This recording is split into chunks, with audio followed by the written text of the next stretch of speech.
Yo, what's going on, guys, and welcome back to the channel. We're gonna be going over probably like my favorite creation that I've seen in a long time, and that is my fully automated Minion Necromancer build. This build has been by far the most fun I've played in Diablo 4 so far to date, and it's just been like perfect for me. I love just like walking around, letting my minions do everything, and me just basically hands off keyboard, just walking. So I nicknamed this build the Just Walking build. So if you've seen my past videos, or if you haven't, make sure to check them out. But this build differentiates from that one by 3 skill points. Most of the changes for this come from the legendary aspects. I'm sorry, 4 skill points. The first 3 are we drop thorns, which are not really doing anything anyways. They're just kind of there because we didn't need them.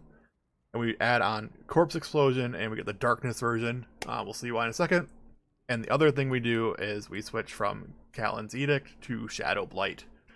So Shadow Blight, we're not dealing a ton of shadow damage, but what you will see is that the Shadow Blight legendary unique is huge for this build, and we're going to jump into that now. So here is our character sheet.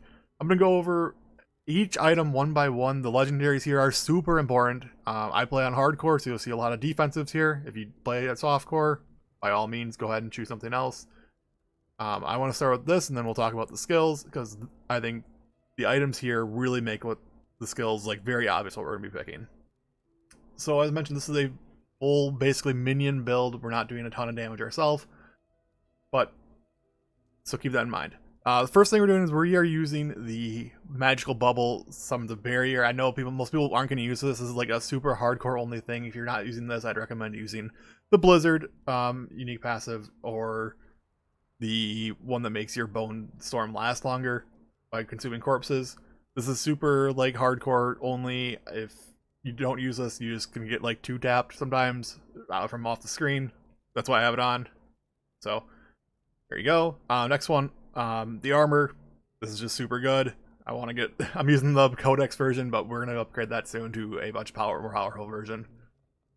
Alright, next up, this is where things start to get a little bit interesting. We're using the attack speed for minions. This is probably like the best pure minion damage legendary aspect. It's not on the Codex, so you have to go find it. Definitely recommend trying to get to 14. My goal will actually be switch this to the amulet eventually, as I think this is like probably the second most important aspect for this build. Next up, we have Bone Storm grants barrier. This is hugely important. Literally any percentage of this, you're pretty much gonna have like a full barrier while Bone Storm is active. So definitely put that.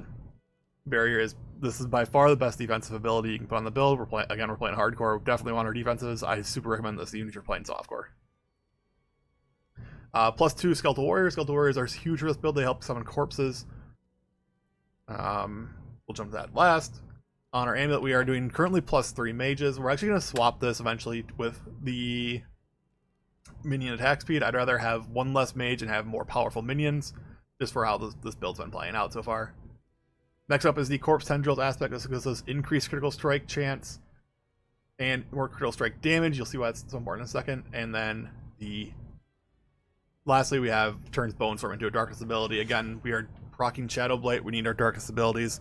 Right now that's coming from Corpse Explosion and our Shadow Bone Storm. So that's all fun and good. And then we have Shadow Blight passive. We currently use the Codex version. Again, I just switched to this build and I'm trying to get better versions of these. With the Shadow Blight passive, this absolutely has to go on a 2-handed weapon. You see at 100% this doesn't feel great, but at 240% on a 2-handed weapon, that's absolutely insane. Next thing you gotta think about is that scales down to your minions as well at 30%, so your minions are dealing about 75% increased damage while this is active. Absolutely huge. Now the real crux of this build of why we make it fully automated and just like super clean is the 3 malignant hearts that we get to use for this build. First of all, the obvious one is right here. This is a vicious heart. Walking near a corpse automatically activates an equipped corpse skill every second, dealing 26% reduced damage. Basically, you want to use corpse skills that don't do damage, or like you don't care about the damage. So this is like super interesting. So there's a couple key things you have to take away from here. One, it has to be equipped. That means it has to be on your skill bar. So you can't just have it like allocated on the tree. It has to be on your skill bar for this to work. The 2 corpse skills we're using are Corpse Tendrils and Corpse Explosion, the Darkness version specifically. So what this does is it's going to cast Corpse Tendrils about every 3 seconds, and then Corpse Explosion about every 1 second. The order you put these on your skill bar is priority, so it's going to choose Corpse Tendrils first, and then it's going to go to Corpse Explosion if it can't cast Corpse Tendrils. Basically, they're just always popping off. You'll see it in the gameplay video at the end here. These are just always going if I'm standing in a pack. So that's super important. The Corpse Explosion keeps our Shadow Blight keep ticking, so we keep up to 10 stacks. We get our bonus buff from Shadow Blight passive here. And Corpse Tendrils is super good. It makes all the enemies vulnerable, makes... as we get the aspects, we're doing increased critical strikes, increased critical damage, all that. Next one is this next Brutal Heart. This is the second of the 2 easy to get Malignant Hearts. This one is the Decrepify one. When at least 2 enemies are near you, gain an aura that automatically curses surrounding enemies with Decrepify. Auto Decrepify is great. You can actually get this down to when at least 0 enemies are near you, as I think I've seen screenshots of.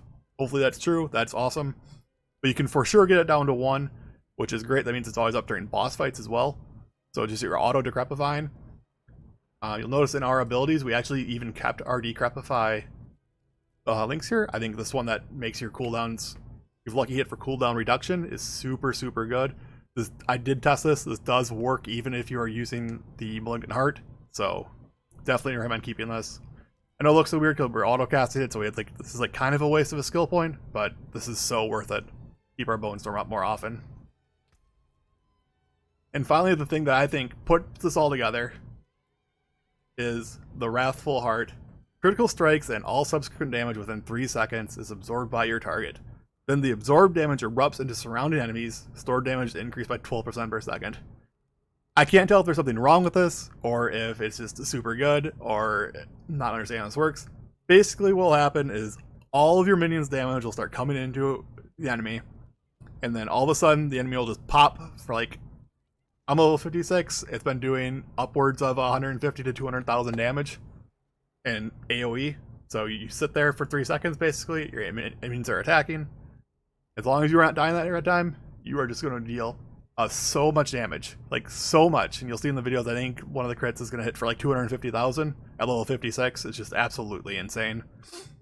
My best guess is this is not working the way it's intended, so it might get fixed. But for now, this has just been the most fun I've had playing Diablo 4 since release. So that's that.